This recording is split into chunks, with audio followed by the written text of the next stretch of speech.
Okay, we'll go ahead and get started. Good afternoon, everyone. Welcome to our grants management session. Our presenters this afternoon is Mary Simmons and Kenny McIntosh with EPA Region 6. I will go ahead and turn the floor over to Kenny and Mary. You guys go ahead, you have the floor.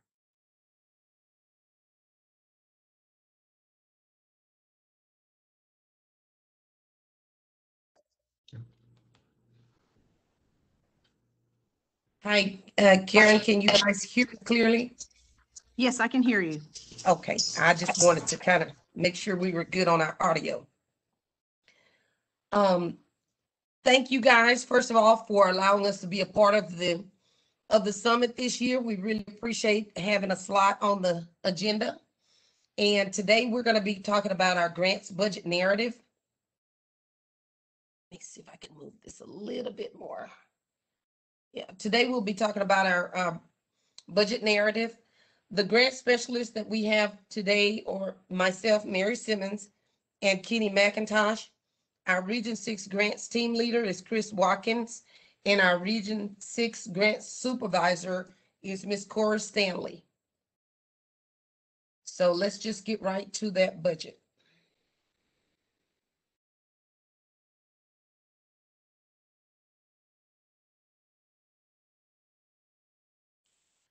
Okay, the budget narrative. What is the actual budget narrative?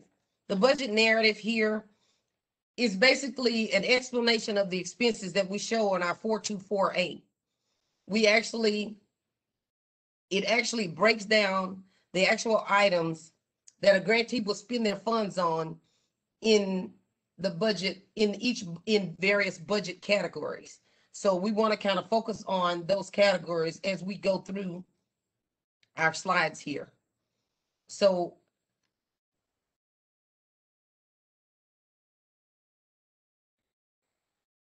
what we have is we want to deal with what are the line items in a proper budget, in a proper budget narrative, because we want to make sure that the items that we're putting there are allowable and allocable per that particular grant type that we are about to make an award to.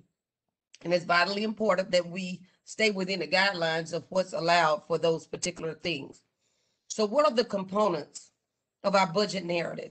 Our budget narrative is comprised of personnel and fringe benefits, travel, equipment, supplies, contractual, construction, and other. These are our main components. So let's just kind of break those down. Personnel and fringe benefits. Personnel and fringe benefits, this is where you're going to capture anyone that will be getting paid from EPA funds that we are awarding to you on this particular grant. You're going to show us what their title is. You're going to tell us if they're part-time or full-time. We need to know how many people are we dealing with here that we are paying salaries for. And we're going to estimate the funds that will be used for them. And then we will deal with the fringe rate and deal with their fringe benefits that you're also paying out of these funds. Here you will see an example of how we like to capture our personnel and fringe in our budget narratives. This way you can see, here you have the titles or the positions of who will be getting paid out of this particular grant. We show the percentages of their annual salary, which is displayed here. And then we can take these two numbers, these two figures, and we calculate to get the overall cost of what we're paying for each one of these particular positions. And we total that up and we get a total salary for that particular grant that will be paid out of federal funds. We have a fringe rate of 17%, which is calculated based off of what you have here as far as what your overall cost would be. This is one way of showing it on your, this is one way of showing it in your budget narrative, is by dealing with the percentages. Now, you can also do it another way. This is another example where you actually have the number of hours that each individual type of, based on your title, the number of hours that you will work in an hourly rate. And so it can be calculated that way as well. In this particular example, you'll see that the fringe rates were broken down for all the different type of, for everything that they're offering those employees. And it gave the percentages, it was calculated out, and then they gave a total over here. So it can be done either way, but these are the two ways that are acceptable that we like to see so that we can easily determine if you're utilizing your personnel and fringe properly. The next category is travel. With our travel, the travel describes we need to, in the budget narrative, we need to describe the types of travel. What is the purpose of the travel? We want to deal with how many people are traveling. What is the estimated number of trips that someone would take? And then we need to know where you're going. And we get a estimated cost per trip. And we add those figures up. So in my next slide, you will see an example of how we would like to see travel captured. So we have in-state and out-of-state travel. We have the number of attending, and you see that you have one person attending. They give the location, they give the airfare, they give a per diem number of days times the number of days, and we have a total here. And then they have an amount for the car rental, different entities for it, and they give us a total. And then we have also the same for in-state travel. My next example shows equipment. In equipment, the main thing that you need to consider in equipment is, remember that we have equipment and supplies. Equipment is those expendable items that cost $5,000 or more. If it costs less, it should go into supply. Anything over $5,000 is what we want to see in equipment. Some examples may be an industrial refrigerator. People need that to house their samples to make sure that they're good from the time that sample is called to the test is run, and make sure that we don't have any spoiled samples. Or someone may need to purchase an ATV so that they can actually get to the locations that they have to catch the samples. So some of this would be examples of equipment. And Mary, if I can jump in real quick too, when talking about equipment, if you could go back, another key phrase there is per unit. Okay, so if you're buying 5 computers that total $5,000, that would not be equipment because it's not one computer. So you would have 5 computers, that'd be 5 units. So it's per unit. You might be buying something that might total $5,000, but it has to be per unit. So although the cost might be over $5,000 for a group of items, that wouldn't be equipment. So it's per unit, just something to remember. Thanks, Mary. Mm-hmm. So here we will show you an example of equipment and how you can show that on your budget narrative. Because just like Kenny just said, quantity, we have one item here. We have the item listed here. We have the unit cost, we have the purpose, we have a unit cost, and we have how many. And then this shows that it'll be paid for with EPA funds. Okay, if there was something with cost share, it could be captured in the next row, but we want to see what is going to be paid for with your federal funds. Okay, so it's here and it's captured, but each item is one item, and it is more than $5,000 per item. That's the key. And this is how you show it on your budget narrative. Okay, so the next item we have is supplies. These are your tangible items that are less than $5,000 per unit. This is going to be those things like your office supplies, your sampling supplies, your PPE, this gonna fall into the category of supplies. So when you put your supplies onto your budget narrative, here's an example of how you would do that. We list out supplies and we go here, we put a cost per unit here. If it's several units, like here is 18, you put 18 there, so we'll know how many units you're purchasing and do the math. It is important to the grants community that we be able to, the math has to work for us. And so that's why this is important, and it makes it simple for us, and it helps your applications to move quicker because we can go through here, verify the numbers, and keep this application moving. So once again, we have a cost per unit, the number of units, and then you have a total, and then you total everything up. All together, you have a complete total for your supplies there. Okay, the next area is another example of supplies. We showed it in the chart form. We've received several applications, and it's okay if it's more in a written out form, but we still have the same thing where you see how many of something the unit costs, and you have a total. And then they went down here with each total and they totaled them all up. And then we had a total for supplies. So it can be either way, but we still need the same information. Okay. Then we have contractual. Contractual are those services that will be carried out by individuals other than the recipient. It's when you're bringing someone else in to do something.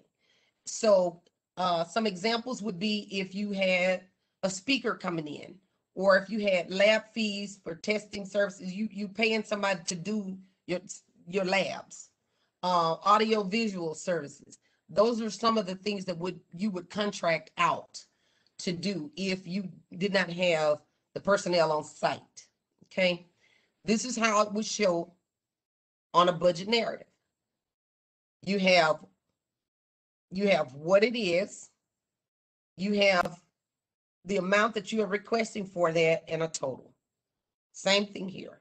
This is a sampling firm, and so you put how much and you put your totals. In this particular example, there's a cost share. It shows where the cost share money is. Okay, so these are EPA federal funds here, and this is if you had a cost share, it would go there, and then you have an overall total. Okay, so each column is totaled, and then altogether it's total. But this is how we'd like to see it, and that keeps contractual clean in the budget narrative. Then we have construction. Construction deals with things like if you are acquiring land, you're doing site preparation, demolition of building facilities, and that type of thing. So that's when you're going to get into your construction. Okay. And then other are those direct costs that do not really fit into any other specific budget categories. So then we have other for that. And this is where you will show your insurance, your telephone services, your utilities, your postage. If you were doing an outreach event and you had to have booth fees, or you created posters for a conference, or display expenses to set up at that particular event, this is where you would show that kind of stuff. So here's an example of how we may see other on a budget narrative. Okay, so we went in, all the items are listed: gasoline, vehicle maintenance and repair, but we have a total here for each one, and then we have a overall total. So you get to see, what's a clean version of this. Okay. Our next category is, once you've gone through all of those, then you have your indirect cost. For indirect costs, and a lot of you have indirect costs in your budgets. These are costs incurred by the recipient for common or joint purposes that benefit more than one cost objective or one area. So you can, and so you will see it, functions that are necessary for general operations of the organization. It can be used for several different things, but it's just kind of across the board, okay? So indirect cost. Indirect cost can be provisional, it can be final, it can be a fixed rate with a carryover or carry forward. It could be a predetermined percentage, or you can have the 10% de minimis rate. And all of this is, everyone is not going to have exactly the same thing. It just depends on when you applied for your indirect cost rate agreement and what your particular agreement says. And we like to keep current indirect cost rate agreements. If you know that you are putting indirect costs into your budgets, we should always have a current indirect cost rate agreement sent in to us. So every time you receive a new one, you should submit it to EPA. So you're always covered, and we always have that indirect cost rate agreement on file. But on our budget narrative, what you're going to see is the total, the indirect cost rate, whatever that rate may be, in this case is the 35.86%, will be multiplied by your total direct charges. And that's going to give you your total indirect cost rate. And that amount will then be entered on your 424A. Okay, it's always total direct charges times the rate. So once you've gone through all of your budget categories, you will have your budget summary. And this shows you all of the various categories, and you have your percentages there, your totals there for whatever your totals were for those particular categories. If you have a cost share, your cost share will go here, and you will show us where you're putting your cost share, and then you will have your totals. Okay, so this is how you would have a summary. The information that you have on your budget narrative summary is going to translate over onto a 424A. The same, you're going to follow that summary, and you're going to plug those totals into these same categories onto your 424A. This way, there's really not, it's harder to make a mistake. And if you need to go back and check anything, you have it captured in your summary. So you just transferring the numbers over, okay? One of the things that I wanted to also include here is an object class categories worksheet. And this basically breaks down each category the way that I went over it as I went through each one of those. And this gives you an idea, an example of how to actually put that information in there, capture it. If it's something that needs to be a cost per unit, it's here. So it helps you to get the item, the number, however many it is, and you know, and then you can have your totals there. So you can calculate all the way through. So this is just an aid to help you as you go through. A few things to always remember and keep in mind is record your cost in round dollar amounts. We don't use like $1.05. We don't use cents. We use rounded dollars. So you round it to the nearest dollar. When you get your calculations, you always round to the nearest dollar, and then we won't have those on there. If you're not sure if a cost is allowable, contact your project officer. The way that we function in Region 6 is the project officer is your first point of contact, and they will be able to say yay or nay. This is not allowable. This is allowable. Also, if you're not sure which budget category something should fall into, same thing. We would be able to tell you this should be in supply, not equipment, or this should be in equipment, not supply, or vice versa. Also, if you include indirect costs again, always send a current indirect cost rate agreement with your applications as you are applying throughout, okay? And that's really important. If we can keep these things in mind, I think we'll be better off and we'll be able to move through processing our applications smoothly. And the last thing is just a couple of references there where you have the indirect cost policy for recipients of EPA assistance agreements, just a few little, and the indirect cost guidance to kind of help you along there. So that's pretty much what I had to present to you today. But if any of you have any questions, we are available now to answer them.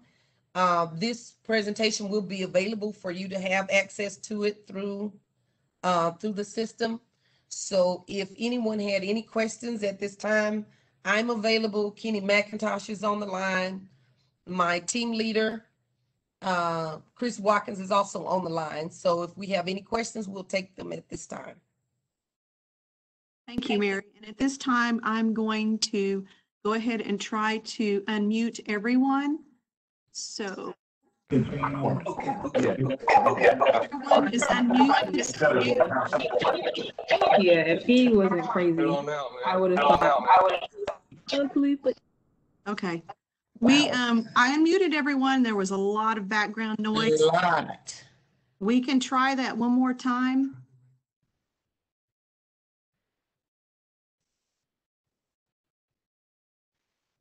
Or we may just try, we may try to let folks raise their hand. Maybe that would help a little bit better. And then we can go through and unmute people individually.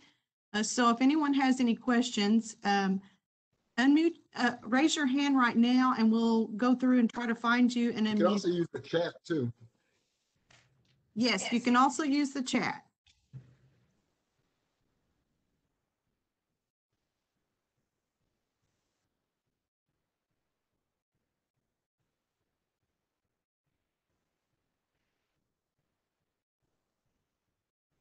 Okay, do we not have any questions coming up?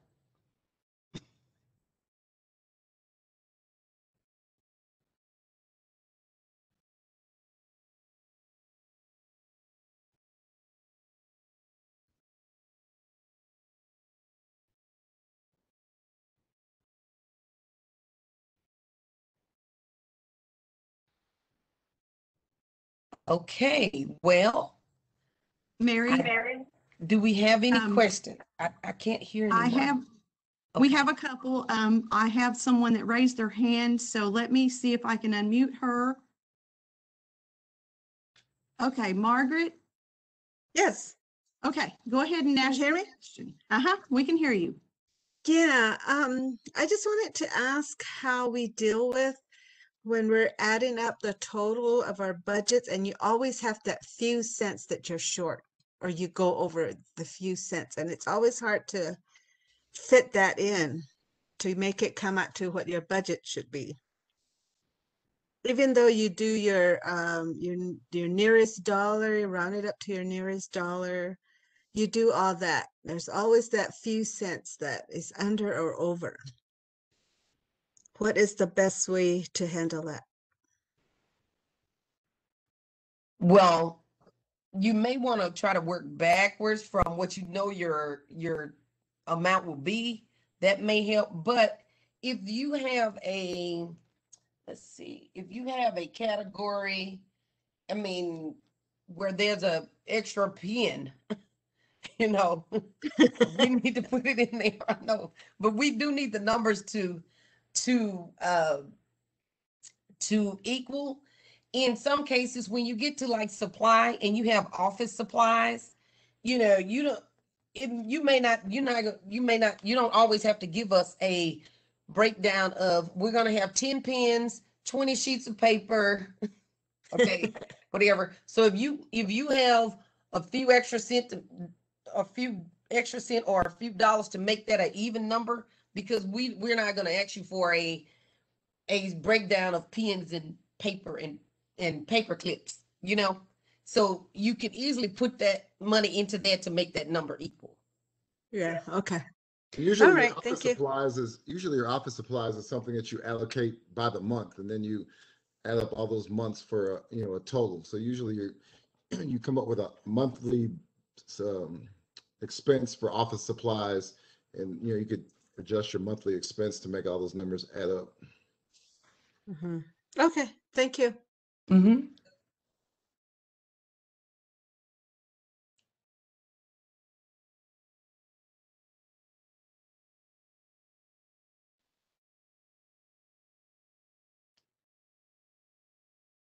And did we have another question? I put some questions in your chat box for Kenny and Mary. So if you want to take a look at those real quick, there was 2 or 3. And we're still getting questions coming in. So we'll just go down the line.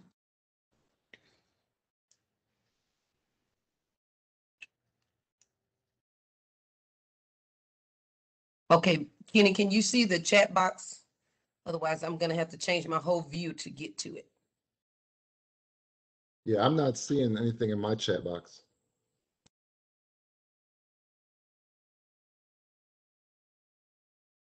Okay, let me see if I can stop sharing a little bit and get to my chat because I need to see where we are.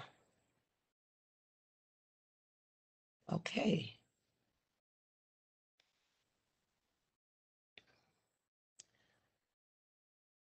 I'm not seeing the chat box either.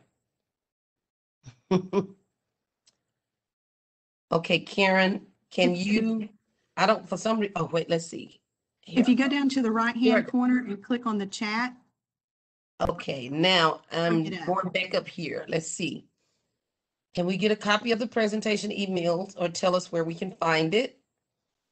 And the presentation will be given to Karen and the host of the summit, and they'll have that information there for everyone to access. But if for some reason someone can't get it, we'll have it in Region 6. You guys can contact us and we'll send a copy if we need to. Or we'll make sure that Randy G has it and he can send it out also on our RTOC call to everyone that he has on the roster. He may be able to send it out that way also, just to make sure everyone has it. Okay. Can I get a copy of the worksheet and the template you use? Yes. We can get you that.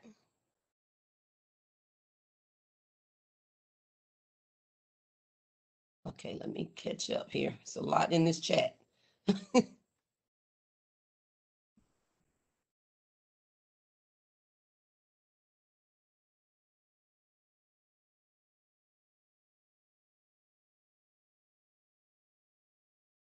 Also, it would help if you This is direct true.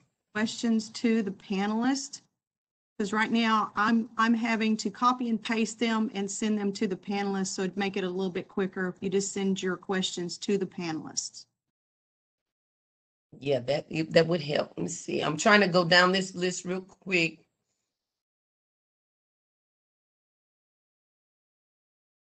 Okay, I have a question here that says, how has COVID impacted anticipated travel?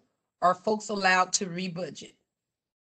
And if yes, you can do a rebudget, because if you're not using those funds and they're there, you know, we are processing change requests to rebudget those funds over into other areas because COVID has hindered some people from being able to travel.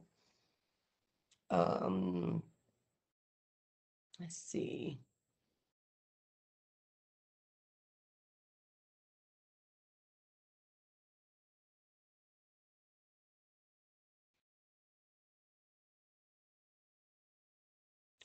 Okay. Were you going to discuss outreach items? That was not a part of our initial presentation for today, specifically about outreach items. I have a couple of questions here concerning that. And there was another one that said outreach education / promotional materials, i.e. shirts, caps, water bottles, etc. we saved around, okay. We have not formed a complete presentation around that, but in general, um,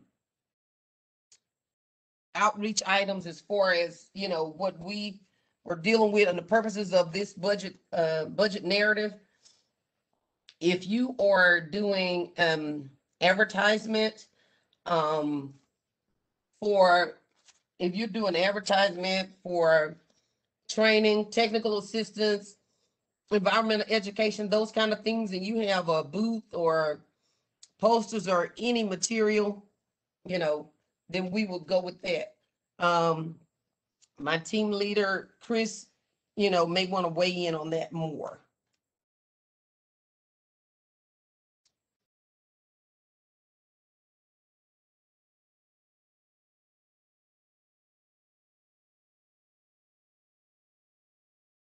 Can you get a copy of the templates? Yes. I have several questions here about the worksheet and the template for the object class categories. That will be made available to you because it's a helpful tool that you can use all the time to work with your tribes, and it'll help if you guys are having turnover, which we know happens a lot with our tribes. And so you can have this presentation along with that template, and that will help. So even if there's turnover, it'll be something available for the next person to use to help them along as they're having to work through. So that would be available to you.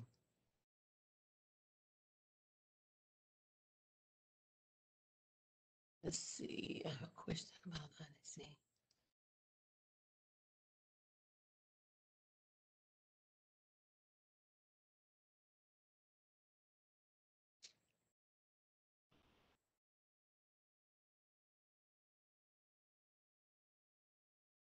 There's a comment here, and it's a comment question. It says, I have a question about IDC and contractual items. My project officer has mentioned IDC isn't applicable to contractual items. I was wondering if this is true. That is correct. Hey, Mary, this is Chris. They had a question about the T-shirts and all of that good stuff. Yes. Yeah, as far as the T-shirts, the purchase of outreach T-shirts, water bottles, and we come to the determination the T-shirts can be purchased for not for giveaways, but if you're doing an outreach activity and those members of your organization that are participating in the activity, that are actually working on a booth or doing cleanup or whatever they may be doing, yes, you can purchase T-shirts for them. But as far as just T-shirts just to give away to those who are just coming to take part in the event, no, that's not an allowable, reasonable cost. Water bottles, you would have to provide justification why you would need water bottles and the purpose. I mean, if you're doing an outreach event and it's 100 degrees outside and you want to provide water, that's reasonable. But just to be passing out, if you're passing out like water bottles with your organization's name printed on it, that's not a reasonable expense. But that's where we are with the closing. But if you have more detailed questions as far as clothing and outreach materials such as that, just shoot your PO or our grant specialist an email, and we can give more clarification on it, on the outreach materials. Thank you, Chris. You're welcome. I have another question here. It says that if you are purchasing, for example, a flow tracker that totals $11,000, however, it is invoiced in parts under $5,000, would this be supplies? This item can be placed into equipment as one unit you can show a unit price of 11,000, but then indention under there, you can show the individual parts, but all of those parts are required, they're necessary to create this component. So collectively, it's above the $5,000. So you can put it in equipment that way. Okay. Let's see. I'm trying to scroll down through the chat, so just give me a second. I'm trying to get to everybody's questions as much as possible.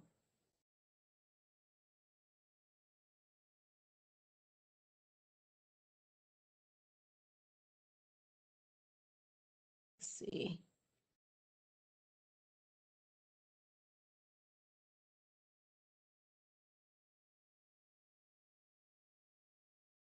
Somebody did ask about the de minimis rate regarding the IDC, and I did respond to that in the chat, but you can use that, but there are some terms and conditions surrounding the use of that. So just make sure that you're aware of that. That's something that you want to use. And I can get those to you if you want to see them.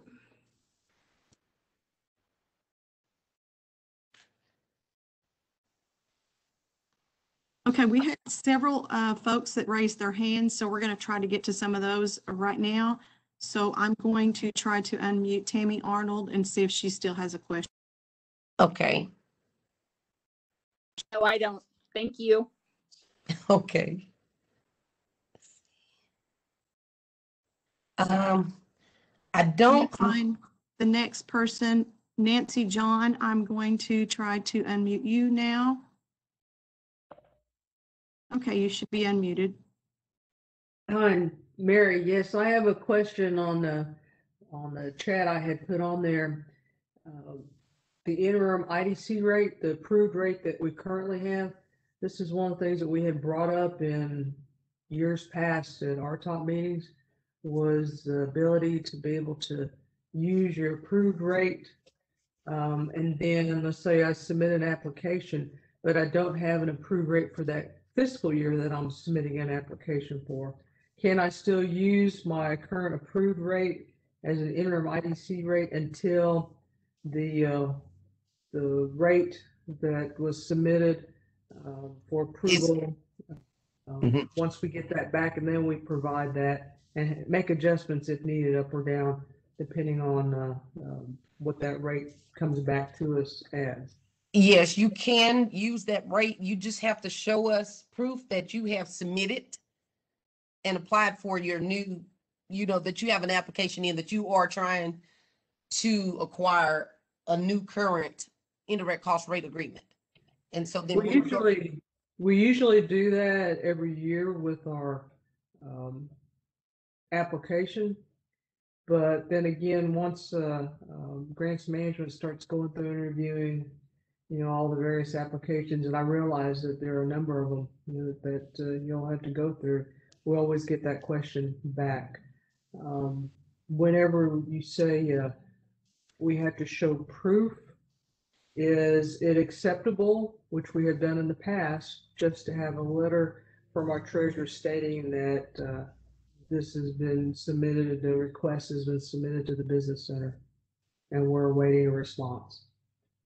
Long as we have documentation that we can enter into your file for our records to show this is what you have that is expired, but you have submitted for a new one. That's what we need, and then we can move forward. Okay, I just want to make sure that that correspondence is acceptable still, because like I said, we had approached this topic during the RTOP meetings years ago, in which in interim IDC policy for the region, was something that we had come to an agreement on. But like I said, it's been years since then. I just want to make sure that we submit everything we need to, and so that it doesn't hold up the process for us in the review. Right. If we have proof, then that we should be able to move forward. Okay. Okay.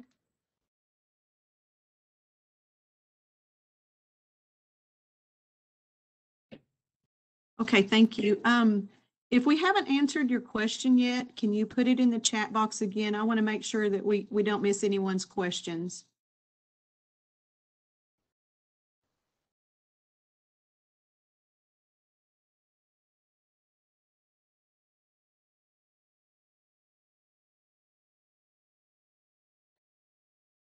There were a few questions about IDC in the chat box, but we could try to answer them, but I want to advise you to also to look at the actual policy or your agreement, because in that agreement, it gives the specifications on how to allocate or how to charge IDC appropriately, whether you can use the contractual as a direct cost, and some of those specific questions could be answered right there in your IDC agreement.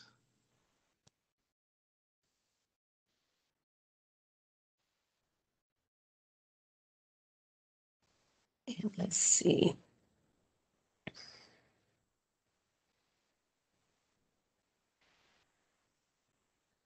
There is another comment or question in the chat. It says, how is the OIG audit of Region 1 and 5 going to impact tribes in our region? If not prepared for that, it needs to be added to the ORTAC meeting or call agenda. I'll answer, Mary. So, yes. Yeah, I'll answer it. It doesn't impact our tribes because that's their audit.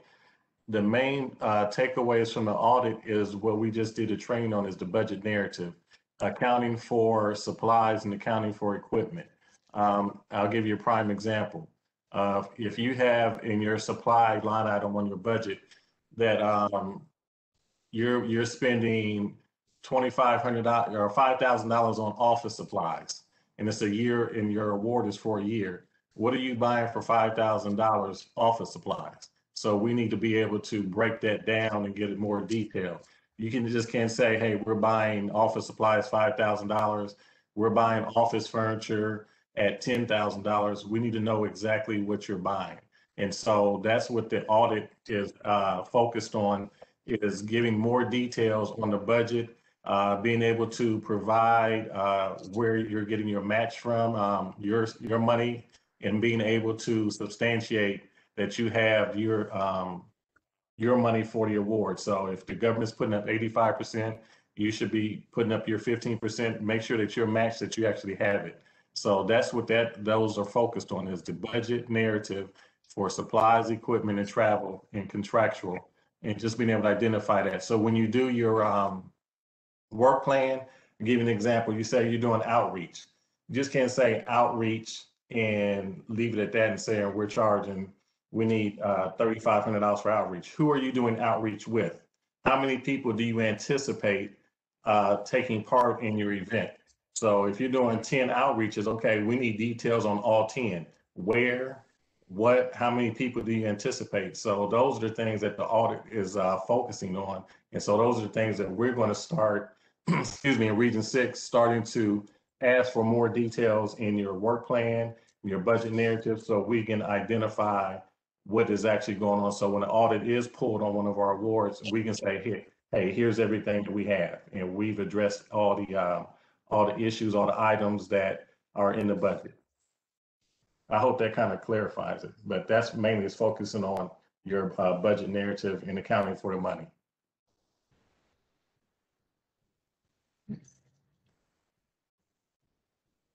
Okay, I see that Tabitha has her hand up, so I'm going to unmute Tabitha.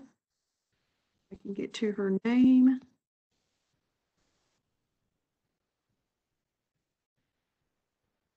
Okay, Tabitha, you're unmuted.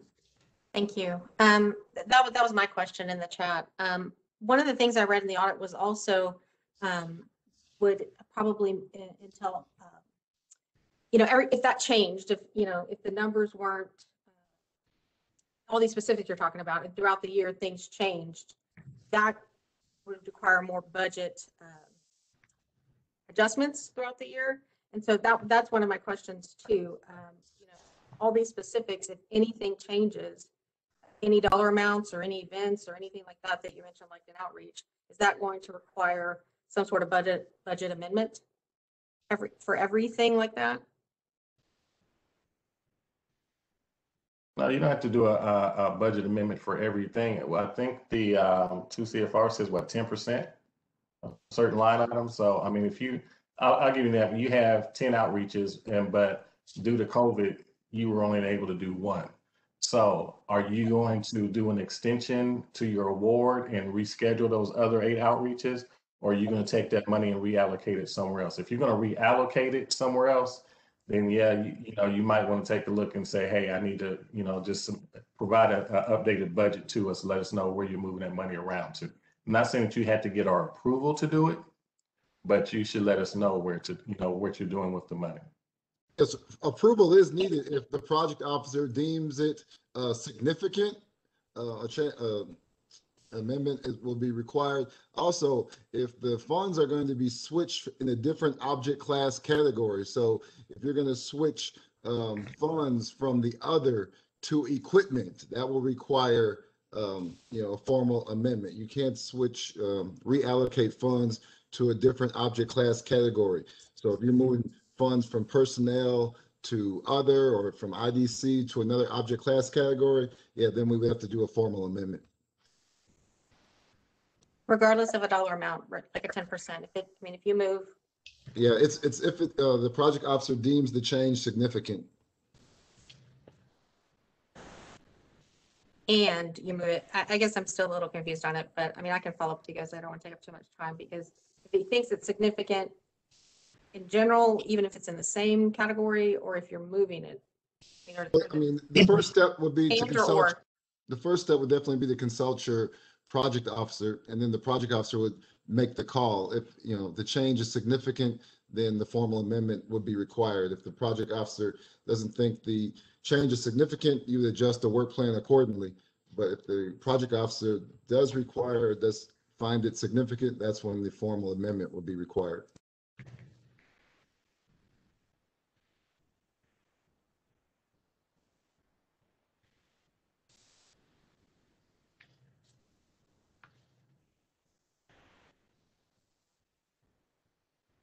Okay, thank you, Tabitha. Okay. Okay, I don't see any more questions in the chat box. And like I said a few minutes ago, if we didn't answer your question, please put it in the chat box again, if you don't mind. I want to make sure that we capture everyone's questions before we get off the call today.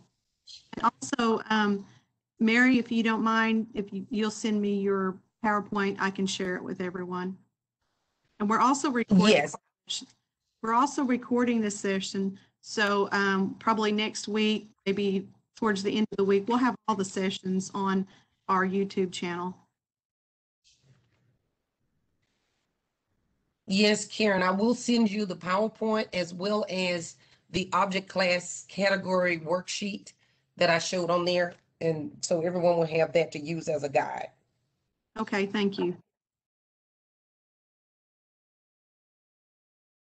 Hey, Karen, this is Chris again. I just want to make sure that everyone's aware of the change that's coming, that actually is taking effect on May 17th with the DUNS number and the UEI, the unique identifying entity identifier, and how that's going to apply in grants.gov. And what I'll do, I'll send you that the information on that, Karen, and if you can just share it with everyone, and that way they'll have it if they don't already.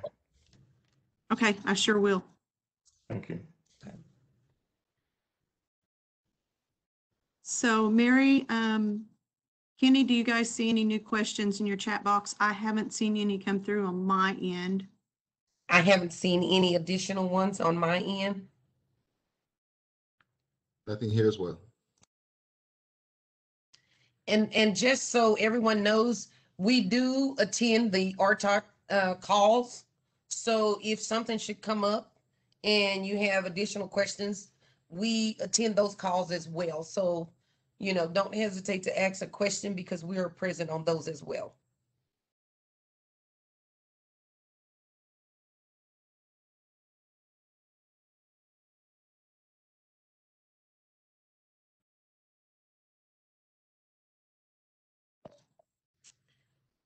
Okay, so we're still watching the chat box, so if anyone has any questions, we don't have any new ones right now, so right now would be a good time to ask.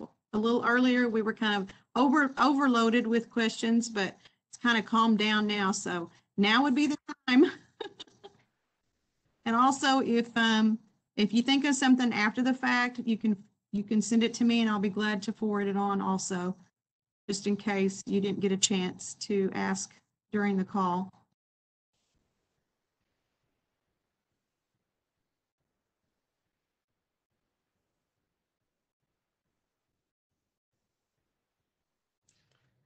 Okay, it sounds like everybody's kind of quiet.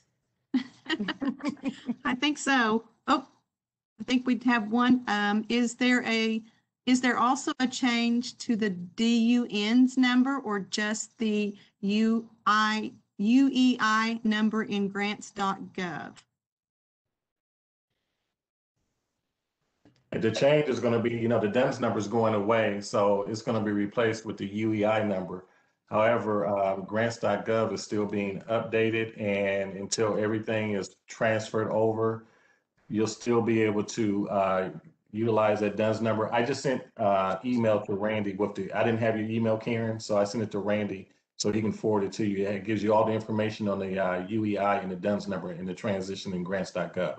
So that'll be everything that you need to know and point them in the right direction. Okay, thank you. Okay.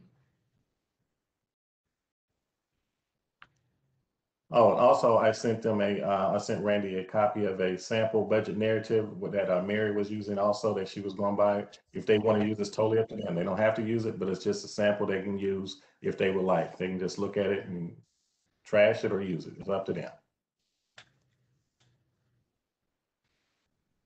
Okay, thank you. Okay, I don't see any new questions, so last time around, if you have any questions, please use the chat box now.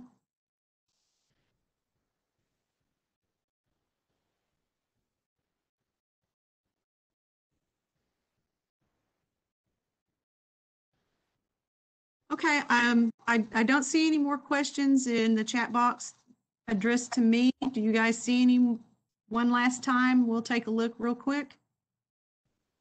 I don't see anything new coming through on my end. Okay, well, with that, I think we'll close this session. Thank you, Kenny and Mary and Christopher, for joining us today and presenting. And thank you everyone for joining us today. Sorry that the questions took us a little bit of time to go through all of them, but hopefully we answered all of them. And if not, please send them to me. And thank you, and everyone have a good afternoon. Thank you guys so much for having us. Thank you. Thank you.